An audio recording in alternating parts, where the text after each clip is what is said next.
নমস্কার বন্ধুরা, সবাই কেমন আছো? আশা করছি সবাই ভালো আছো। মানসী সরকার ভিলেজ ফুডে তোমাদেরকে স্বাগত।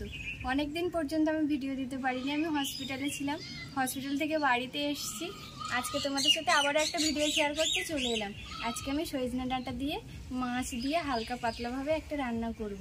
তো ভাবলাম বসে থেকে কি করব তোমাদের সাথে একটু শেয়ার করি। তোমরা ভিডিওটা কিন্তু অবশ্যই লাস্ট পর্যন্ত দেখো, আশা করব ভালো লাগবে।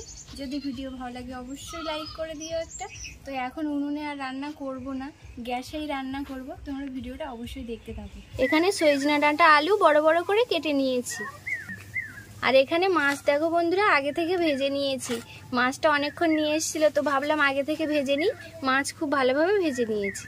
এখানে কড়াইতে সরষের তেল দিয়েছি, তেলটাকে গরম করে নেব। এবারে দিয়ে দেব গোটা জিরে। সজনে ডাঁটা আলু খুব ভালোভাবে ধুয়ে পরিষ্কার করে নেব। সজনে ডাঁটা আর আলুগুলিকে তেলের মধ্যে এবারে দিয়ে দিচ্ছি।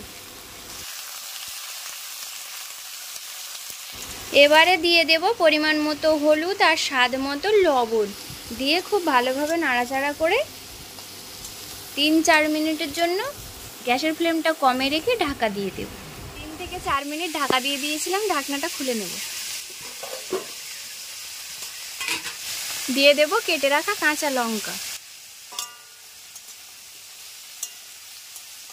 এবারে আরও একটু সময় ধরে কষে নেব। সজনা আলু খুব ভালোভাবে কিন্তু কষে নিয়েছি। এবারে আমি পরিমাণ মতো জল দিয়ে দেব। জল দিয়ে দিয়েছি, 5 মিনিটের জন্য ঢাকা দিয়ে দেব। এবারে ঢাকনাটা খুলে নেব। তরকারিটা কিন্তু খুব ভালোভাবে ফুটে গেছে। ভেজে রাখা মাছ দিয়ে দেব। সব কিছু কিন্তু খুব ভালোভাবে সিদ্ধ হয়ে গেছে।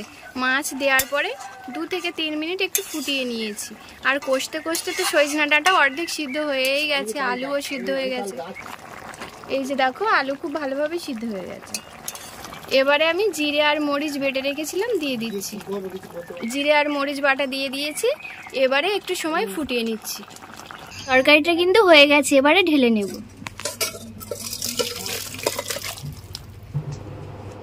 তরকারিটা কিন্তু হয়ে গেছে বন্ধুরা, দেখো কতটা সুন্দর লাগছে না দেখতে। খেতেও কিন্তু দারুণ স্বাদ হয়েছে। মশলা ছাড়াই এইভাবে তোমরা বাড়িতে বানাও, আর কেমন হয় অবশ্যই আমাকে কমেন্ট করে জানিও। ভিডিওটা যদি ভালো লাগে একটু লাইক করতে একদম ভুলো না।